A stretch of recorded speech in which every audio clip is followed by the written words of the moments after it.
Good morning, and welcome back to America's Leaders from Coast to Coast, the 250th anniversary edition.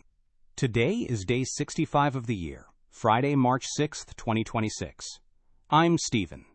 And I'm Leah. We are wrapping up the week by heading out to the West Coast, California. We are looking at District 27, which is a massive, highly competitive swing district covering northern Los Angeles County.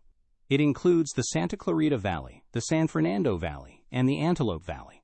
And today, we are profiling a freshman Democrat whose resume is completely unique in Washington. Because before he ever ran for Congress, he was leading the American aerospace industry. We are talking about George Whitesides. Stephen, Representative Whitesides is the absolute definition of a high-tech problem solver. He got his degree from Princeton and his master's from Cambridge, but he has always been obsessed with spaceflight and science. During the Obama administration, he was actually appointed to be the chief of staff for NASA.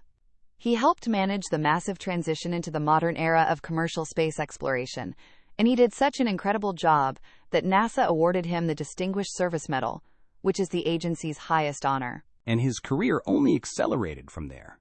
After leaving NASA, Richard Branson hired him to be the very first CEO of Virgin Galactic. Whitesides spent a decade building that company from a tiny startup into a massive global aerospace firm.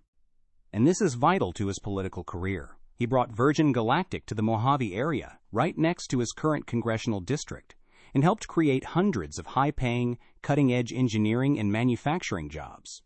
He actually oversaw the first human spaceflight launched from U.S. soil since the space shuttle retired. He has a massive record as a local job creator, and he needed every bit of that credibility when he ran for Congress in 2024. CA27 was represented by Mike Garcia, a Republican incumbent, and it was considered one of the most competitive toss-up seats in the entire country.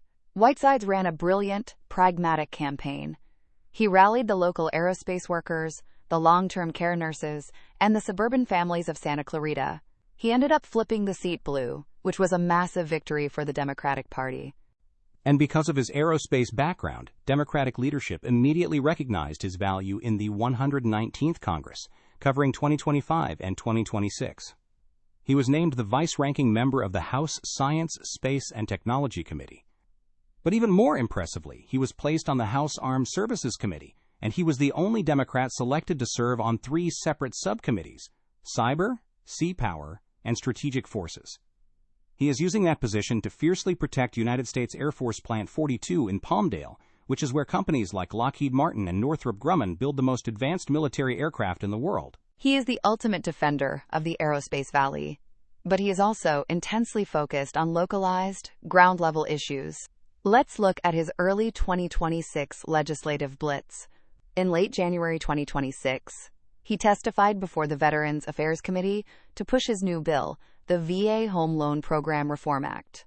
The housing market has been incredibly volatile, and Whitesides wants to force the VA to publish quarterly, transparent data on exactly how many veterans are defaulting or struggling to pay their mortgages.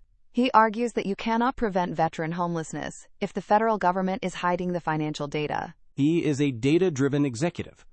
And we also have to talk about his work on wildfires.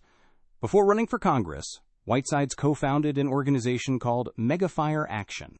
California has been absolutely devastated by these massive climate-fueled wildfires. Whitesides has spent the last year pushing bipartisan legislation, like the Fix Our Forests Act, to use advanced satellite technology and AI to track and manage these fires before they wipe out entire neighborhoods in his district. And he is fiercely defending his district's infrastructure from the new Trump administration's budget cuts. Just a few weeks ago, in February 2026, Whitesides went on the offensive. The administration and the Republican majority introduced a partisan budget resolution that actively stripped away nearly $25 million in community project funding that was meant directly for CA27. We are talking about millions of dollars to clean up toxic PFAS chemicals in the local groundwater, money for a hydrogen fuel cell project in Santa Clarita, and funding to fix a dangerous railroad crossing in Palmdale. Whitesides voted no and publicly condemned the cuts. He released a blistering statement pointing out that the federal government was actively choosing to defund local public safety and water treatment projects to score partisan points in Washington.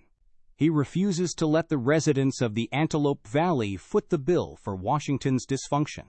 He knows exactly how to navigate massive bureaucracies, whether it's NASA or the United States Congress. He doesn't govern with extreme partisan rhetoric. He governs like an engineer trying to solve a structural problem. The NASA Chief of Staff, who launched the commercial space industry. The freshman lawmaker, fighting the megafires and defending the valleys. That is Representative George Whitesides. That is our profile for California's 27th District. Have a great weekend and stay tuned for our next profile. Please note, AI assists in the creation of this podcast from pointedwords.com. And remember, better pointed words than pointed swords.